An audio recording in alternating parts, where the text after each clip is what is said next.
माझ्या विषयाला सुरुवात करतो. मी पंकज गोपाळ पवार, जिल्हा परिषद प्राथमिक शाळा कुसुंबी, तालुका चोपडा.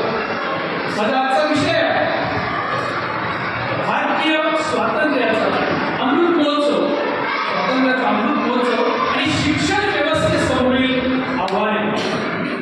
आज आपण 2025 बरोबर 2022 आपण स्वातंत्र्याचा अमृत महोत्सव साजरा केलेला आहे आणि तो आज देखील अनेक उपक्रमांच्या माध्यमातून अवघ्या भारतभर आपण साजरा करत आहोत.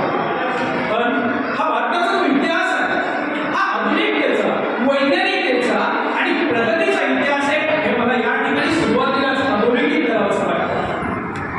भारतीय संस्कृती, जिला आपण सिंधू संस्कृती म्हणून ओळखतो, या पृथ्वीवर अनेक अशा महान संस्कृती होऊन गेल्या. त्यांच्यासोबत इसवी सन पूर्व 3300 तर इसवी सन पूर्व 1900 पासून ही सिंधू संस्कृती, सिंधू सभ्यता संपूर्ण पृथ्वीवर एक आधुनिक आणि वैज्ञानिक संस्कृती म्हणून नांदत होती. आणि ह्या संस्कृतीचा आपण सर्वजण ऐक आहोत, त्याचा घटक आहोत, याचा मला निश्चित अनुभव आणि अभिमान वाटतो. प्राचीन काळ, मध्ययुगीन काळात जर आपण आलो तर यज्ञ, स्तोम, हवन यांच्यामुळे मध्ययुगीन भारताचा कालावधी जो होता तो थोडासा प्रगतीच्या दिशेने अधोगतीकडे वाटचाल करणारा होता. परंतु त्याही काळात अपाला, घोषा, संघमित्रा अशा अनेक विदुषींनी आपल्या बुद्धिमत्तेचा ठसा हा जगातील चांगल्या गोष्टींसाठी गुंतवलेला आहे. यानंतर 12व्या शतकाच्या उत्तरार्धापासून मोहम्मद घौरी घराण्याचं भारतात स्थापना केली. ती 1818च्या इंग्रज मराठ्यांच्या तिसऱ्या इंग्लंडपर्यंत भारताचा संपूर्ण जो कालावधी होता हा जवळपास स्वातंत्र्यात होता, किंबहुना सरदार आणि सरदारकी घोषवण्यात गेला. 1818 पासून 15 ऑगस्ट 1947 पर्यंत जोपर्यंत भारताला सोडून जाण्यास इंग्रजांना भाग पाडलं, तिथपर्यंतचा जो कालावधी होता तो भारताचा अंधकाराचा होता का काय असं मला वाटायला शंका येते. परंतु एक गोष्ट लक्षात घ्या की ह्याही काळात भारतीयांच्या मनामध्ये असणारी स्वातंत्र्याची जाण, स्वातंत्र्याची आवड आणि शिवाजी महाराजांनी निर्माण केलेल्या स्वाभिमानाचं, प्रखर स्वाभिमानाची जी जाणीव होती, त्याचाच परिणाम म्हणून मी काय 15 ऑगस्ट 1947 ला भारत स्वतंत्र झाला.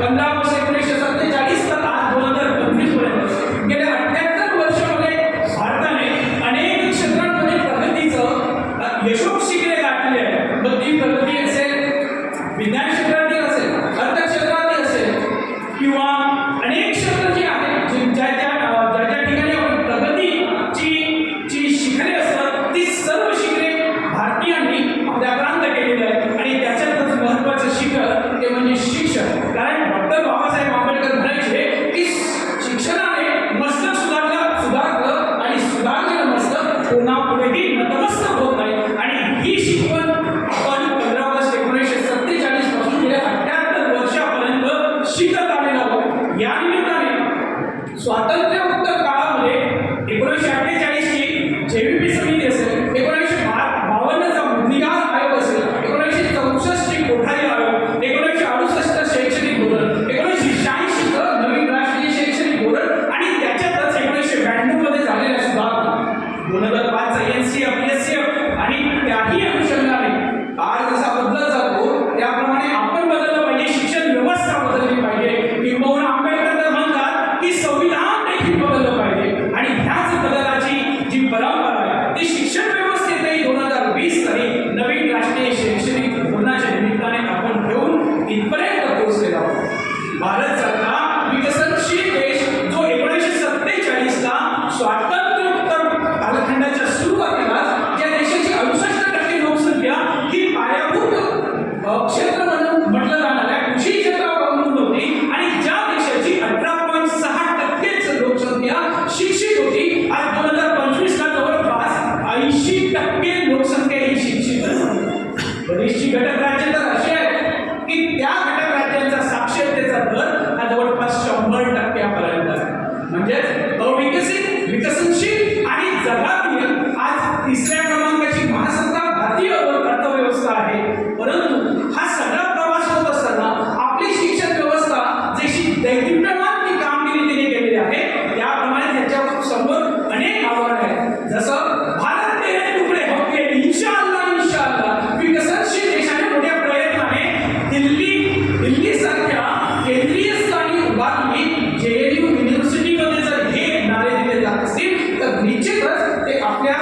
शिक्षण व्यवस्थेची दशा आणि दिशा पाहायला किंवा तिचं मूल्यमापन करायला सांगते असं आपल्याला वाटतं. काल परवाचा दिल्लीच्या लाल किल्ल्याबाहेर झालेला बॉम्बस्फोट आपल्याला सांगतोय की आपण या सगळ्यांना लिहायला वाचायला शिकवून त्यांना शिक्षित केलं, पण त्याच्या अगोदर लागणारे एक अक्षर जे आहे ते सू, ज्याच्याने शिक्षण हे सुशिक्षित करण्याचं माध्यम ठरलं, ते मात्र आपली शिक्षण व्यवस्था शिकवू शकली नाही, ती देऊ शकली नाही हे असं मला वाटतं. आणि म्हणूनच शिक्षण व्यवस्थेसमोर आज 2025चा आपण विचार केला तर अनेक आव्हाने आहेत. 2020च्या कोविड नंतर आपल्याला एक नवीन शिक्षणाचं माध्यम जे ऑनलाईन माध्यम आहे ते आपल्या डोळ्यासमोर आलं की मुलांना 2000 पासून सुरूच होतं, परंतु सर्वश्रुत झालं ते कोविड-19 नंतर.